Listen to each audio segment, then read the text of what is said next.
Buenos días. Hoy, en la clase de hoy vamos a mirar análisis de función o en la bibliografía también me figura como estudio de función, ¿sí? Los temas que vamos a repasar o los conceptos teóricos que vamos a necesitar, hacer un breve repaso y luego vamos a aplicarlo sobre un ejemplo particular. Vamos a ver una introducción, cuál es el problema, qué significa el estudio de función. Vamos a ver el análisis que tenemos que realizar sobre la función misma, sobre su derivada primera, la derivada segunda, y luego cómo elaborar una tabla de resumen y el gráfico correspondiente a la función. Y vamos a tratar luego un ejemplo. Bien. Justamente el objetivo, ¿sí?, de la clase es mostrar cómo la derivada primera y la derivada segunda permiten justamente realizar el gráfico de funciones, ¿sí? Además de las herramientas de la derivada primera y la derivada segunda, vamos a utilizar otros recursos como son límite, estudio de continuidad, etc. El problema que nos planteamos es, dada una función definida por su expresión analítica, se pide en general hacer una gráfica aproximada, ¿sí? Para realizar justamente esta gráfica vamos a necesitar el estudio de cómo es el comportamiento de la función en sí, en cuanto a su dominio, puntos de continuidad, asíntotas, paridad, imparidad, y también vamos a realizar el estudio sobre la derivada primera, que nos va a develar, digamos, dónde la función toma máximos y mínimos, si es que lo tuviere, y también los intervalos donde crece y decrece la función. Mientras que el análisis de la derivada segunda de la función lo que nos permite es mirar justamente dónde la función cambia de, digamos, los puntos donde se produce cambio de puntos de inflexión, ¿sí? Es decir, el cambio de concavidad. Bien. Vamos a suponer, para poder resolver el problema, que la función admite derivada primera y derivada segunda, y vamos a comenzar realizando primero el análisis sobre la función. ¿Qué vamos a analizar de la función? Bueno, el dominio, la definición, y también, digamos, dónde se encuentra bien definida la función, y por lo tanto, digamos, a veces, digamos, es dificultoso, digamos, encontrar el dominio de la función, y en otros casos viene predefinido de acuerdo al problema de que se trate, ¿sí? Bien. Es conveniente también estudiar la paridad e imparidad de la función, porque de esa manera, digamos, si uno ve que la función es par, digamos, estudia solamente una parte de la función y después, por reflexión, ¿sí?, se grafica la otra parte de la función, ¿sí? Lo mismo con la imparidad. También vamos a estudiar los puntos de discontinuidad de la función, ¿sí?, si son, digamos, discontinuidades de tipo evitable o discontinuidades esenciales. También, digamos, podemos estudiar lo que se denomina el conjunto de ceros o conjunto de raíces de la función, ¿sí?, que es justamente donde la gráfica de la función corta al eje X. Vamos a mirar también el conjunto de positividades, ¿sí?, que significa donde la función se encuentra sobre el eje X. Es decir, si tengo una función de este estilo, ¿sí?, por ejemplo, esta función corta al eje X en esos dos puntos, ¿sí?, entre X1 y X2, la función, ¿sí?, se mantiene negativa, ¿sí?, la imagen de la función se mantiene negativa en este intervalito, y se mantiene positiva, ¿sí?, de X1 a más infinito, y desde menos infinito a X1, ¿sí?, se mantiene también positiva. Entonces, eso nos permite, digamos, ver, digamos, en forma global, digamos, cómo está la gráfica de la función, si está por debajo o por arriba del eje X. Justamente el conjunto de cero lo vamos a definir como el conjunto de los x en el dominio donde la función se hace cero. El conjunto de positividades, ¿sí?, es el conjunto, digamos, que la imagen de la función, digamos, son los x en el dominio donde la imagen de la función es positiva. Y el conjunto de negatividades es el conjunto justamente donde la función, ¿sí?, permanece por debajo del eje x. Lo que tengo que tener en claro que tanto el conjunto de positividad como el conjunto de negatividades, ¿sí?, son subconjuntos del dominio. ¿Sí?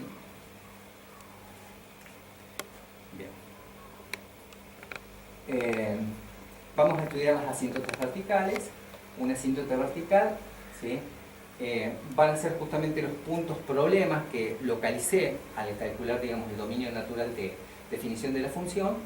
Si en el punto problema, digamos que en x igual a hay algún problema, digamos, para la función, tomo el límite para x tendiendo a por derecha y por izquierda.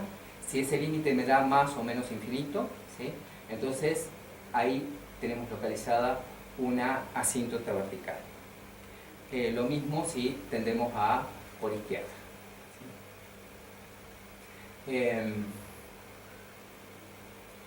Vamos a estudiar las asíntotas oblicuas, ¿sí?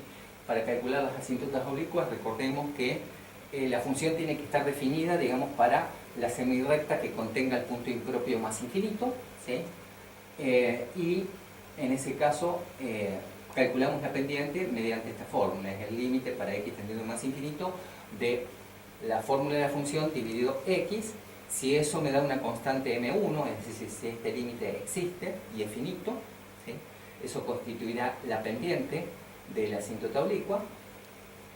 Y luego, para calcular la ordenada al origen de la asíntota oblicua, calculamos justamente el límite para x tendiendo a más infinito de la función menos el m1 que ya calculé por x. Si eso nuevamente vuelve a ser finito, ¿sí?, obtenemos justamente una asíntota oblicua de la forma m1 por x más b1. ¿Sí? En caso que lo que tengo que tener claro es que tanto m1 como b1 tienen que ser números finitos. ¿Sí? En caso que m1 me dé 0, entonces la asíntota, en vez de ser oblicua, es una asíntota horizontal. ¿Sí? Y nos queda reducido justamente en la fórmula, nos quedaría justamente i igual a b1. De manera similar, si la función está definida en la semirrecta que contiene el punto impropio menos infinito, se calcula justamente las asíntotas oblicuas, digamos, pero ahora con x tendiendo a menos infinito. El cálculo es exactamente similar. ¿Sí? Calculamos, ¿sí?, si nos dan tanto m2 como b2 nos dan números finitos, entonces decimos que hay asíntota oblicua hacia la izquierda, ¿sí?, y si m2 nos diera 0, entonces, bueno, en realidad la asíntota oblicua es asíntota horizontal. Bueno, ahora todo esto es el análisis que realizamos sobre la función misma, ¿sí? Pero también vamos a hacer un análisis similar, digamos, para el estudio justamente de la derivada primera. La derivada primera, lo que tengo que tener cuidado, primero, hallar, digamos, una fórmula que sea lo suficientemente concisa para poder después operar algebraicamente con esa fórmula de la derivada primera. ¿Sí? Cuando hallamos el conjunto crítico o el conjunto de puntos críticos, digamos, de primer orden, son aquellos puntos donde o bien la derivada primera no existe o bien la derivada primera se anula. ¿Sí? Este conjunto de puntos críticos de primer orden, ¿sí?, a posteriori, digamos, vamos a hacer el análisis, digamos, con los intervalos de crecimiento y decrecimiento, ¿sí?, y nos va a permitir, ¿sí?, discernir si son máximos o mínimos de la función. Pero en este conjunto seguro que encontramos, ¿sí?, los candidatos a ser máximos o mínimos de la función. Entonces, para lograr justamente ver si son máximos o mínimos, vamos a estudiar el conjunto justamente donde la derivada primera se hace positiva, ¿sí? Es decir, en este conjunto se va a traducir en términos de la función los intervalos de crecimiento de la función, donde la función es estrictamente creciente. Bien. Entonces, justamente lo que tengo que tener claro es que ahora, realizando, digamos, el análisis del conjunto de positividades, lo que estoy estudiando en realidad es justamente el conjunto de crecimiento, ¿sí? O los intervalos de crecimiento de la función. Bien. De manera similar, calculamos justamente el conjunto donde la derivada primera se hace negativa, y en este conjunto, ¿sí?, justamente lo que vamos a obtener es el intervalo de decrecimiento de la función. Bien. Ahora realizamos un análisis sobre la derivada segunda. La derivada segunda lo que nos va a permitir estudiar es justamente dónde la función se hace cóncava hacia arriba o cóncava hacia abajo, y si existieran puntos de inflexión. Bueno, hallamos el conjunto, ¿sí?, de puntos críticos de segundo orden, donde justamente aquí, digamos, o bien la derivada segunda se hace cero o bien no existe. En esto justamente van a ser los puntos que van a ser candidatos a ser puntos de inflexión. Para poder estudiar justamente si son realmente puntos de inflexión, tenemos que ver si existe, digamos, cambio de concavidad en esos puntos que hallamos, ¿sí? Bien. Entonces, el conjunto de positividades de la derivada segunda lo que nos va a dar es justamente el conjunto donde la función se hace cóncava hacia arriba, ¿sí? Mientras que el conjunto, digamos, donde la derivada segunda, ¿sí?, se hace menor que cero, nos da justamente el conjunto o los intervalos donde la función, ¿sí?, tiene concavidad hacia abajo, ¿sí? En algunos libros, digamos, figura cóncava y convexa, ¿sí? Nosotros usamos la terminología cóncava hacia arriba y cóncava hacia abajo. Bien. Una vez que realizamos todo el estudio, lo que hacemos es una tabla resumen, y en esa tabla justamente nos va a dar una idea del comportamiento global que tiene la función. Con esa tabla, traduciendo convenientemente la información de la tabla, obtenemos justamente el gráfico de la función, ¿sí? Bien. Bueno, vamos al ejemplo. En este ejemplo tenemos una función trascendente, ¿sí?, como es logaritmo de x, que en general, logaritmo natural, no es tan fácil de trabajar. Por eso, digamos, elegimos este ejemplo para ver cómo se puede trabajar, digamos, bien el estudio, digamos, hacer el estudio de función de esta función que contiene la trascendente. Bien. Entonces, ¿qué teníamos que hacer? Lo primero que teníamos que hacer es estudiar el dominio de esta función. Bien, si miramos un poquito para ver cuál es el dominio de definición de esta función, recordemos que el logaritmo siempre está bien definido para los x mayores estrictos que 0.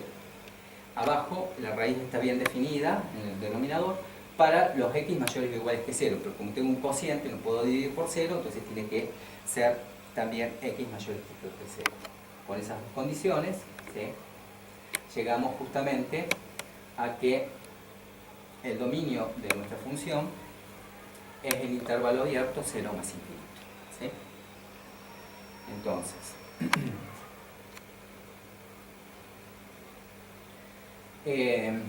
cuando uno intenta estudiar la paridad o imparidad de esta función,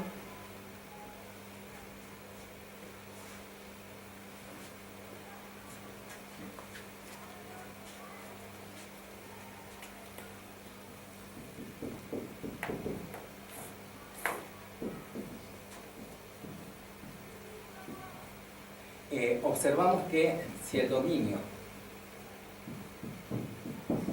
es 0 más infinito, ¿sí?, la función no está definida hacia menos infinito, ¿sí? Y si tomo un x en el dominio, menos x, ¿sí?, ese x siempre es positivo, menos x justamente estaría en el complemento, digamos, de esta semirrecta, que es justamente menos infinito a 0.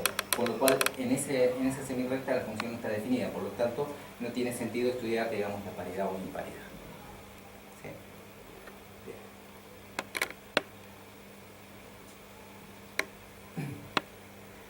Bueno.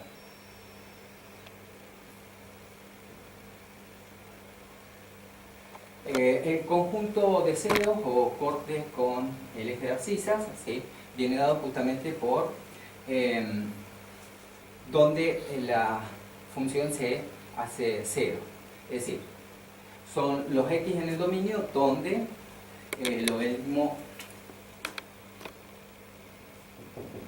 de x igual a 0, ¿sí?, solo si el logaritmo natural de x dividido la raíz de x tiene que ser 0. Para que un cociente sea 0, sea nulo, tiene que pasar que el numerador sea nulo, ¿sí?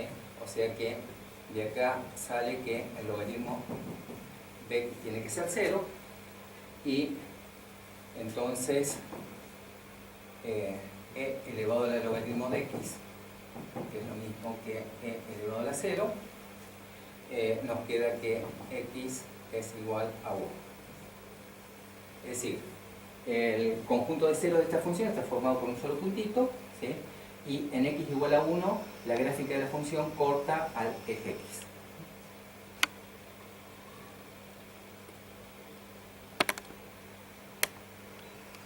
El conjunto de positividades de la función, ¿sí?, o el conjunto donde la función o la gráfica de la función está sobre el eje x, es justamente definido de esta manera. Lo cual es equivalente a pedir los x en el dominio donde logaritmo de x sobre raíz de x es mayor o igual que 0, ¿sí? Ahora, mi dominio de definición es 0 más infinito, por lo cual la raíz siempre es un número positivo. Por lo tanto, para que un cociente sea positivo, digamos, o los dos son positivos o los dos son negativos. Como el denominador siempre es positivo, no queda otra que el logaritmo natural sea mayor o estricto que 0. Entonces, ahora, ¿cómo despejo x a partir de acá? Bueno, puedo exponenciar e elevado al logaritmo de x y e elevado a la 0. Ahora, ¿qué símbolo va acá? ¿Sí? El símbolo que va ahí tiene que ser mayor estricto. ¿Por qué? Porque la función e a la x siempre es estrictamente creciente, ¿sí? Entonces conserva la desigualdad. Si la función que estoy aplicando, ¿sí?, fuera estrictamente decreciente, el símbolo se da vuelta. Entonces, de acá sale que x tiene que ser mayor que 1. Por lo tanto, en el intervalito 1 más infinito, la función se va a hacer siempre positiva, ¿sí? De manera similar, ¿sí?, en el intervalito 0,1, que sería el complemento respecto del dominio, ¿sí?, la función se hace estrictamente negativa, quiere decir que la gráfica de la función está por debajo del eje x. Bien, acá están, digamos, un poco explicitadas, digamos, las cuentas, ¿sí?, donde justamente llegamos a la conclusión recién que en el intervalo 1 más infinito la función, ¿sí?, se encuentra sobre el eje x. Bien, para el conjunto de negatividad, es decir, el conjunto donde la función se hace menor que 0, es justamente el complemento y corresponde al intervalito 0,1. Bien. Bueno, entonces ahora estudiamos los puntos de discontinuidad. De acuerdo al dominio de definición que tenemos, ¿sí?, está claro que el logaritmo, ¿sí?, siempre es continuo, ¿sí?, en esta semirrecta, mientras que la función raíz de x también es continua. Además, esto es un cociente de funciones continuas. El denominador no se anula porque estoy tomando justamente el x mayor o estricto que 0, ¿sí?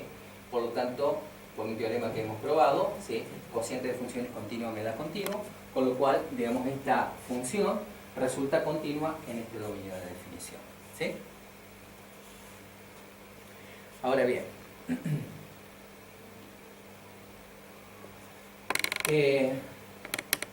el problema que se nos presentaba era justamente en x igual a 0, ¿sí?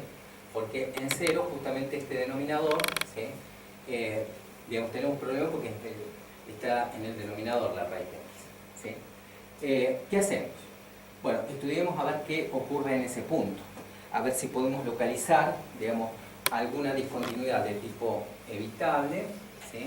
O bien un tipo de discontinuidad esencial, ¿sí? Y cómo se interpretaría. Obviamente que la única manera que puedo tender a 0 es para x tendiendo a 0 por derecha, ¿sí? Y por lo tanto me queda explicitado este límite. Para hacer más fácil el cálculo del límite, lo podemos pensar que eso es el producto del logaritmo de x por 1 sobre el raíz de x. Ahora, el logaritmo de x, cuando x tiende a 0 por derecha, se va a menos infinito, mientras que 1 sobre el raíz de x tiende a más infinito. Por lo tanto, me da como límite menos infinito. ¿Esto qué nos está diciendo? Lo que nos está diciendo son dos cosas. Primero, la función, ¿sí?, presenta una asíntota vertical justamente en x igual a 0, pero por la derecha del 0. ¿Sí? Y por otro lado, justamente en 0 la función no estaba definida, ya era discontinua, pero además esa discontinuidad es esencial. ¿Sí? O sea, son dos cosas que nos salen de regalo. Bien. Bien. Bien. Entonces, según lo calculado, ¿sí?, tenemos que en x igual a 0 tenemos asíntota vertical. Y ahora pasaríamos a ver si tenemos asíntotas oblicuas de la función. ¿Sí? Para estudiar las asíntotas oblicuas tenemos que ver bien el dominio de definición. La única manera, digamos, de mirar el comportamiento, digamos, para los x grandes es, digamos, hacia el punto impropio más infinito. Hacia el punto impropio menos infinito no tiene sentido, con lo cual la única, digamos, pendiente que voy a calcular es la m1 que hicimos en la introducción. ¿Sí? Es decir, calculamos el límite justamente para x tendiendo a más infinito de f de x sobre x. Si esto nos daba un límite finito, entonces eso era la pendiente de la recta, ¿sí?, del asíntota oblicua.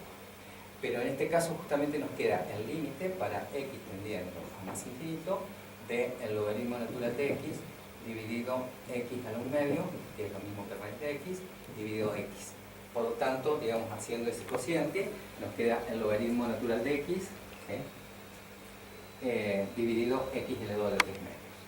Si observamos, cuando x tiende a más infinito, el logaritmo se va a más infinito y el denominador se va a más infinito, estamos en un indeterminado de tipo más infinito más sobre más infinito, y podemos aplicar L'Hopital, ¿sí?, y al aplicar L'Hopital justamente derivo la función de arriba, con lo cual nos queda 1 sobre x, y al derivar la función de abajo nos queda justamente 3 medios de x a la 1 medio.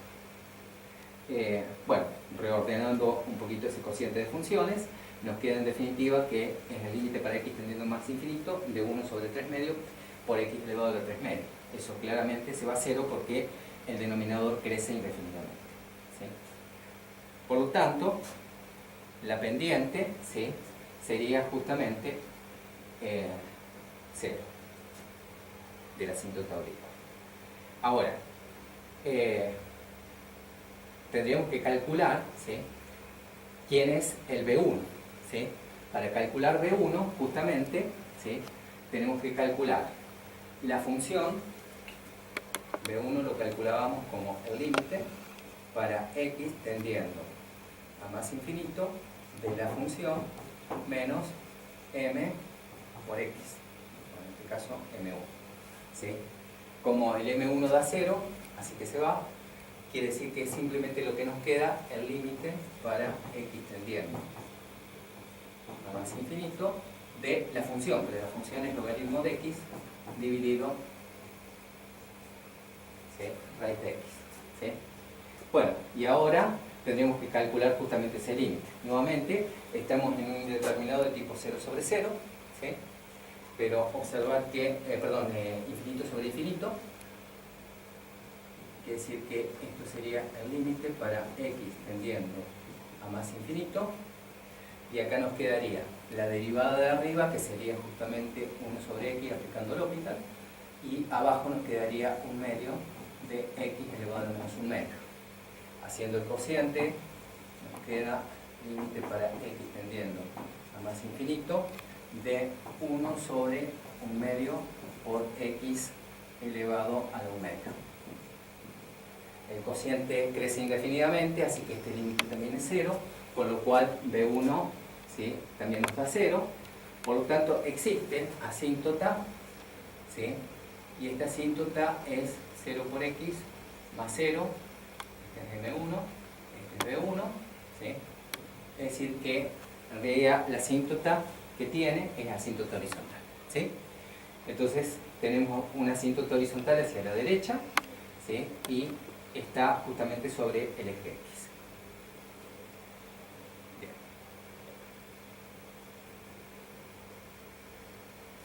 Bien, entonces ahora vamos a estudiar justamente la derivada primera. De acuerdo, digamos, al plan que habíamos hecho, estudiamos la derivada primera y dijimos que lo que teníamos que hacer primero era encontrar una fórmula que permitiera, digamos, trabajar algebraicamente bien, digamos, que permitiera calcular bien los ceros, digamos, los intervalos donde la derivada primera se hace positiva y donde se hace negativa. Entonces pasamos a derivar, ¿sí? Bueno, esto es un cociente, así que lo puedo tratar como un cociente. La derivada del numerador nos queda 1 sobre x por el denominador sin derivar, ¿sí?, menos logaritmo de x, el numerador sin derivar, por la derivada del denominador, que lo puedo pensar como 1 sobre 2 raíz de x, dividido el denominador al cuadrado. Bien. Vamos a trabajar un poquito algebraicamente para achicar un poco la fórmula, ¿sí? Acá observar que esto lo puede simplificar y nos quedaría 1 sobre raíz de x menos el logaritmo natural de x, ¿sí?, sobre 2 raíz de x dividido x, ¿sí? Bien. Bueno, acá podemos sacar, digamos, como un denominador, si quiero, y nos quedaría 2 menos el logaritmo natural de x dividido 2 veces la raíz de x dividido x. Y aún achicando un poquito más la fórmula, nos quedaría menos 2 logaritmo de x dividido 2 veces. Este x lo puedo pensar como x al 1 medio, con el x de acá abajo me queda x al 3 medio. ¿Okay? Por lo tanto, digamos, la fórmula de la derivada primera, ¿sí?, de pasar, digamos, a hacer una expresión relativamente complicada, digamos, como la, ¿sí?, trabajándola un poco algebraicamente la chica, y eso va a permitir mejores cálculos. ¿Sí? Ahí nos queda justamente la fórmula de la derivada primera. Para poder encontrar quiénes son candidatos a máximos y mínimos, dijimos que justamente lo que teníamos que hacer era calcular los puntos donde la derivada primera, ¿sí?, no existía, o bien la derivada primera se hacía así. ¿Sí? F' es 2 menos el logaritmo natural de x dividido 2 veces x a la 3 medio. Ahora bien, la derivada primera está definida justamente, ¿sí?, también en el 0 más infinito, ¿sí? O sea que hay un problema, digamos, a derecha de 0, ¿sí? Después en todos los otros lugares, digamos, una función continua, no hay problema. Y lo que sí podemos estudiar también es los puntos estacionarios también, ¿sí?, que es donde la derivada primera se hace 0. Para que el cociente se haga 0, nuevamente, ¿no es cierto? El numerador tiene que ser 0, es decir, 2 menos logaritmo de x tiene que ser igual a 0, y de acá sale justamente que logaritmo de x tiene que ser 2, y por lo tanto exponenciando nos quedaría que x es igual a e al cuadrado. ¿Sí? Es decir, el único punto estacionario, digamos, de la derivada primera, ¿sí?, es e cuadrado. ¿Sí? En 0, digamos, si uno hiciera el análisis un poquito más fino, digamos, tendríamos que tender a 0 por derecha, pero justamente ahí el problema es que no existe directamente, digamos, el límite, sí, eso no existe. No existe, tenemos menos infinito, lo podemos trabajar como menos infinito sobre algo que se va a más infinito, por lo tanto eso se va a menos infinito. ¿Sí? Bien. Bueno, entonces, bien.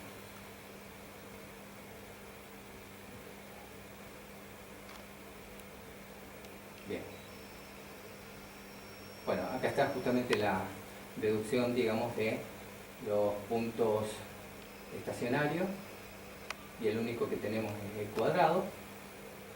Y ahora lo que tendríamos que ver es ver si este punto, ¿sí?, resulta un máximo o un mínimo o ninguna de las dos cosas, ¿sí? Porque si no hay cambio de crecimiento no puedo, digamos, decir nada. Bien. Para eso entonces estudiamos el conjunto donde la derivada primera se hace positiva, ¿sí? Es decir, los intervalos donde la función crece, traducidos en términos de la función. Bien. Nos quedaría entonces calcular todos los x que están en el dominio, ¿sí?, de la f, y de tal manera justamente que la fórmula de la derivada primera se hace estrictamente positiva. Bien. Es decir, nos queda justamente planteada esta inecuación, de donde, digamos, uno ve que para que el cociente se haga positivo, el numerador tiene que ser positivo, porque el denominador siempre es positivo.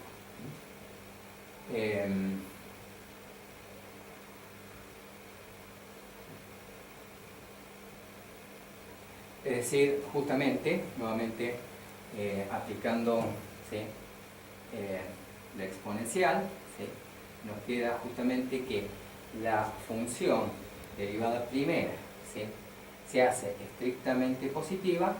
¿En qué intervalito? Observar que son todos los x, ¿sí?, que son más chiquitos que e cuadrado. ¿Sí? Por lo tanto, ¿sí?, en el intervalito de 0 hasta e cuadrado, la función va a ser estrictamente creciente. ¿Sí?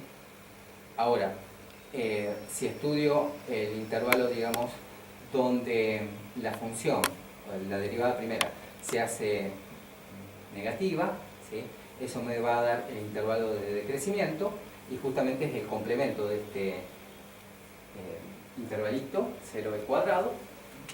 Tengo el 0 e cuadrado. El complemento justamente es e cuadrado más infinito. En e cuadrado más infinito, justamente la función va a ser estrictamente decreciente. Bien.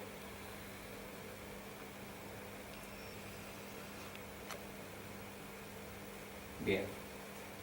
¿Qué ocurre entonces? Justamente en e cuadrado la derivada primera se anulaba, ¿sí?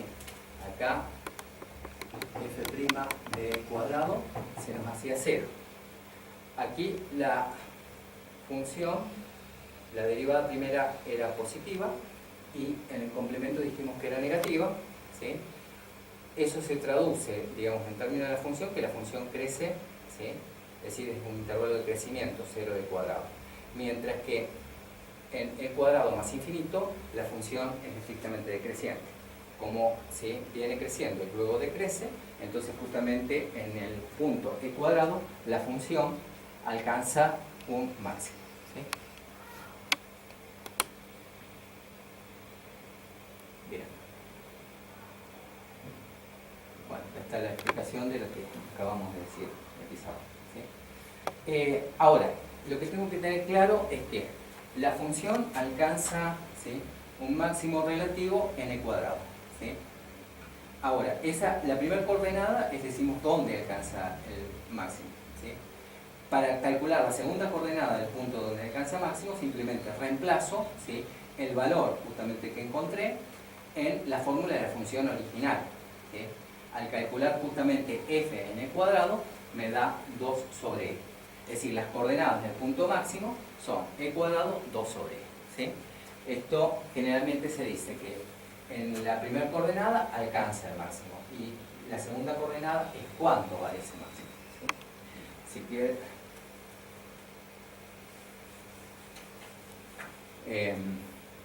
simplemente para calcular la segunda coordenada, digamos, del punto máximo, tenemos que reemplazar en la fórmula original de la función, es decir, en esta. ¿Sí? Yo ya sé que la derivada primera en este puntito se hace 0. ¿Sí? De hecho, que es fácilmente comprobable. ¿Sí? Y ahora, para calcular esto, ¿qué tengo que hacer? Tengo que calcular logaritmo n cuadrado sobre la raíz cuadrada del cuadrado. Esto nos queda 2 veces por el logaritmo de e, eso es 1, dividido justamente la raíz cuadrada del cuadrado que nos da e, y justamente, entonces ahí nos aparece la segunda coordenada que es 2 sobre e. ¿Sí? O sea que el punto máximo, donde alcanza el máximo, ¿sí?, como punto coordenado del plano, es e cuadrado 2 sobre e. Entonces ya tenemos localizados los intervalos de crecimiento, de decrecimiento de la función, donde alcanza máximo, y ahora entonces vamos a estudiar la derivada segunda para poder mirar, digamos, dónde, si es que tiene, los puntos de inflexión, donde hay, digamos, o cuáles son los intervalos de concavidad y convexidad de función. Para eso entonces uno calcula la derivada segunda, con un poco, digamos, de trabajo como hicimos recién con la derivada primera. Uno encuentra justamente que la derivada segunda de la función es, ¿sí?, de esta forma. Siempre hay que tratar, digamos, de achicar lo máximo posible la fórmula de las derivadas para que después, digamos, los cálculos, digamos, de los ceros y dónde se hacen positivas y dónde se hacen negativas, ¿sí?, resulte más fácil. Es decir, esto es 3 logaritmo de x menos 8 dividido sobre 4 por x elevado a 5.000. ¿Sí? Entonces, para ver dónde están los candidatos a punto de inflexión, digamos, uno ve, en principio, el dominio de la derivada segunda coincide con el dominio original, digamos, de la función. ¿Sí? También está definida en el 0 más infinito. ¿Sí? Y lo que resta mirar, digamos, es ver si tiene punto estacionario o no. ¿Sí? Es decir, quiero mirar justamente dónde f segunda se hace 0. ¿Sí? Esto es equivalente a pedir 3 logaritmo natural de x menos 8 igual a 0. ¿Sí? Porque para que el cociente se anule tiene que anularse el numerador. Y de ahí sale justamente que logaritmo natural de x es 8 tercios, y de donde sale que x es e elevado a 8 tercios. Es decir, en este punto, digamos, va a ser un candidato, digamos, a punto de inflexión. Para ver si efectivamente es punto de inflexión, lo que uno tiene que realizar, estudiar, mejor dicho, es si el intervalo de concavidad hacia arriba y concavidad hacia abajo. Si hay cambio de concavidad justo en ese punto, entonces decimos que hay punto de inflexión en ese mismo. Bien. Esto es lo que acabamos de decir. Acá está el cálculo justamente del punto de inflexión, o de candidato a punto de inflexión.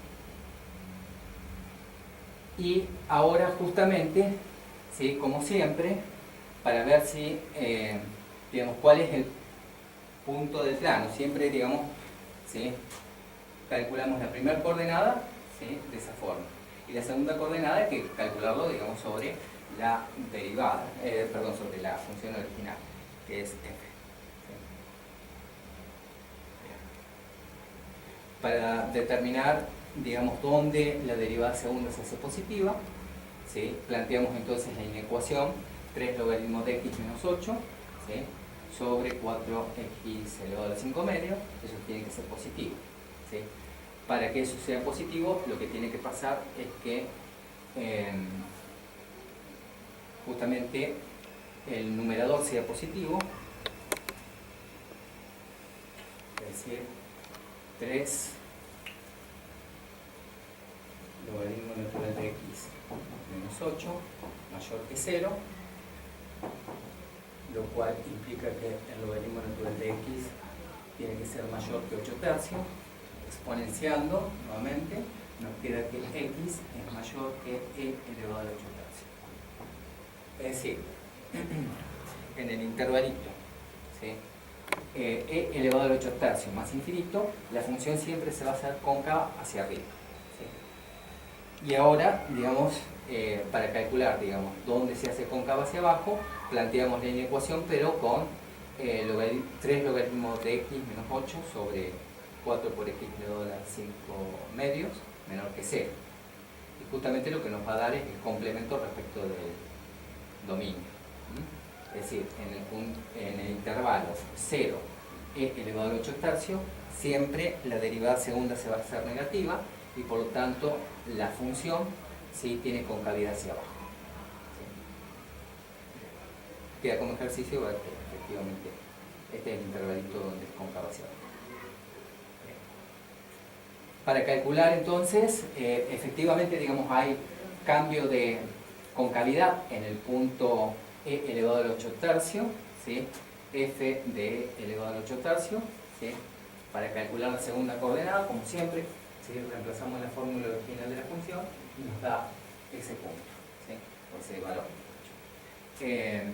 Y justamente como hay cambio de concavidad en e elevado al 8 tercio, decimos que es punto de inflexión.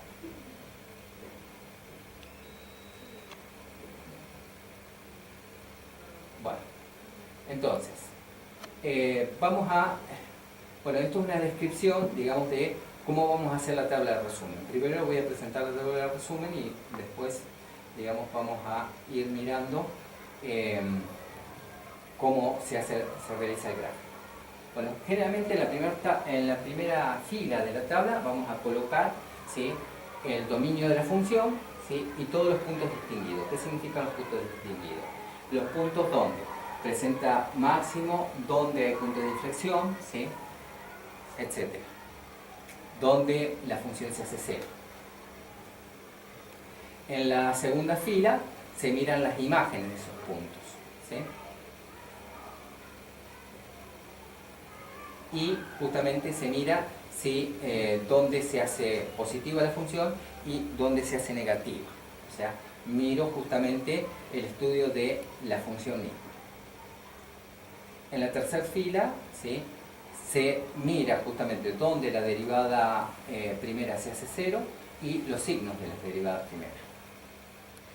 Y eso se va a traducir en términos de la función en una cuarta fila donde justamente traducimos el hecho donde la derivada primera es negativa, entonces va a ser decreciente. Donde sea positiva, va a ser creciente. Y de ahí justamente va a surgir, digamos, de mirar simplemente la tabla, surge naturalmente cuáles son los máximos y mínimos locales de la función.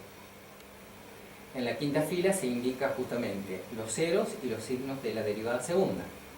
Y también, ¿sí?, mirando, digamos, los cambios de concavidad, ¿sí?, uno puede mirar justamente dónde hay punto de inflexión. Y una última fila, por ejemplo, podemos indicar si hay asíntotas verticales, si hay asíntotas horizontales, si hay algún tipo de discontinuidad evitable, ¿sí?, etc. Bien. A ver, vamos para nuestro ejemplo. Habíamos visto entonces que el dominio de la función iba de 0 a más infinito, ¿sí? Ese dominio nos quedó particionado, digamos, en varios subintervalitos, ¿sí? ¿Y cómo está pensado, digamos, la tabla? Digamos, la primera fila de la tabla. En el 0, 1, ¿sí? ¿Por qué? Porque en 1 habíamos visto que la función se hacía 0, ¿sí? La función se hacía 0. Sin embargo, ¿sí? En el intervalito 0, 1 siempre la función quedaba por debajo del eje X, ¿sí? Era negativa. Ahora, del 1 al más infinito, siempre la función nos daba positiva, ¿sí? Entonces, eso corresponde a la lectura, digamos, de la primera y segunda fila. Ahora, voy a mirar, digamos, la información acerca de la derivada primera. La derivada primera justamente tenía problemas en e cuadrado. Digo, en e cuadrado la derivada primera, ¿sí? Se hacía 0, ¿sí? Y entonces, analizo desde 0 hasta e cuadrado y siempre, ¿sí?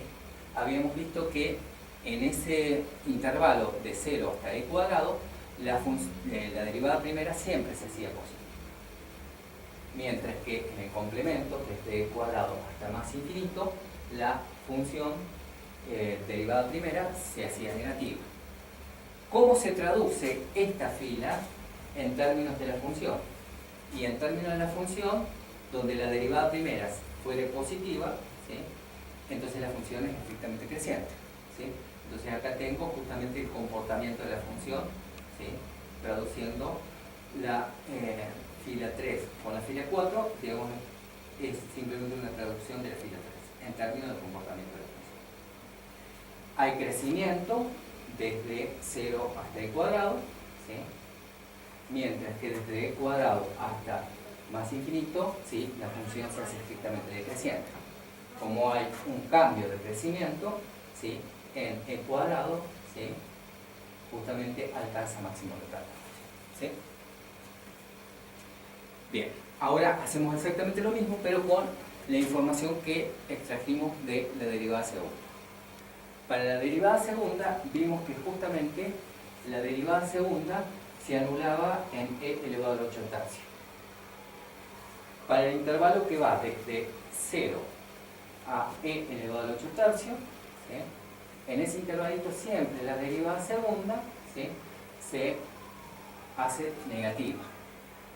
Mientras que en el intervalo que va de e al 8 tercio a más infinito, siempre la derivada segunda se hace positiva. ¿Cómo se traduce esa información en términos de la función? ¿Sí? Donde la derivada segunda se haga negativa, la concavidad va a ser hacia abajo, ¿sí? Mientras que donde se haga positiva la derivada segunda, la función, ¿sí? Tiene concavidad hacia arriba. Como justo, ¿sí? En el punto donde la derivada segunda se anulaba, hay cambio de inflexión, entonces ahí decimos que hay un punto de inflexión, ¿sí? Bien. Habíamos visto también que teníamos asíntota horizontal a la derecha en la recta y igual a 0. Y habíamos visto que había asíntota vertical, ¿sí? A la derecha de 0 en x igual a 0, ¿sí? Bien. Entonces, ahora vamos a tratar de hacer un gráfico con la información y vamos a ver cómo lo vamos traduciendo.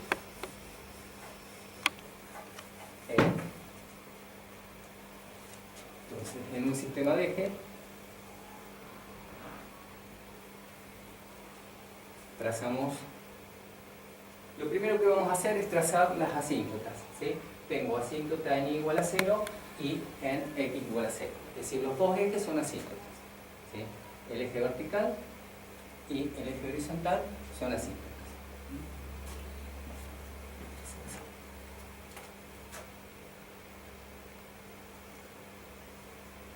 Ahí tengo asíntota vertical y en el eje horizontal tengo, ¿sí?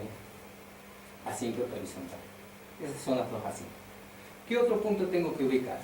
Otro punto que voy a ubicar es donde se me hace 0. O sea, voy a traducir esta primera parte, ¿sí? Lo mejor posible. Entonces, vamos a poner en 1 la función se anula, ¿sí? Otro punto que tiene problema es justamente en el e cuadrado. ¿Sí?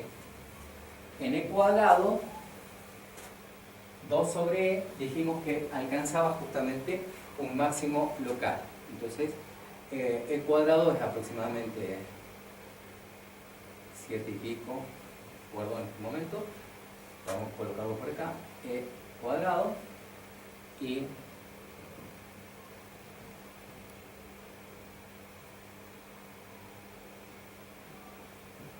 sobre e. ¿Sí? En ese punto va a alcanzar máximo local. Otro punto problema que había era justamente e elevado al 8 tercios. E elevado al 8 tercios es un poquito más grande que e cuadrado. Ubiquémonos por acá. E elevado al 8 tercios por eso.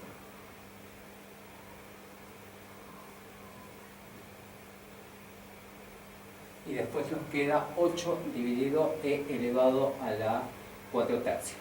Digamos que está por acá.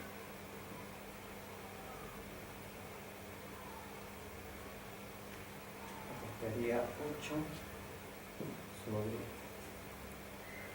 3 por e elevado a la 4 tercios. Bien. Una vez que ubiqué todos los puntos, ¿sí? Son todos los puntos problemas, entonces después puedo analizar por sector.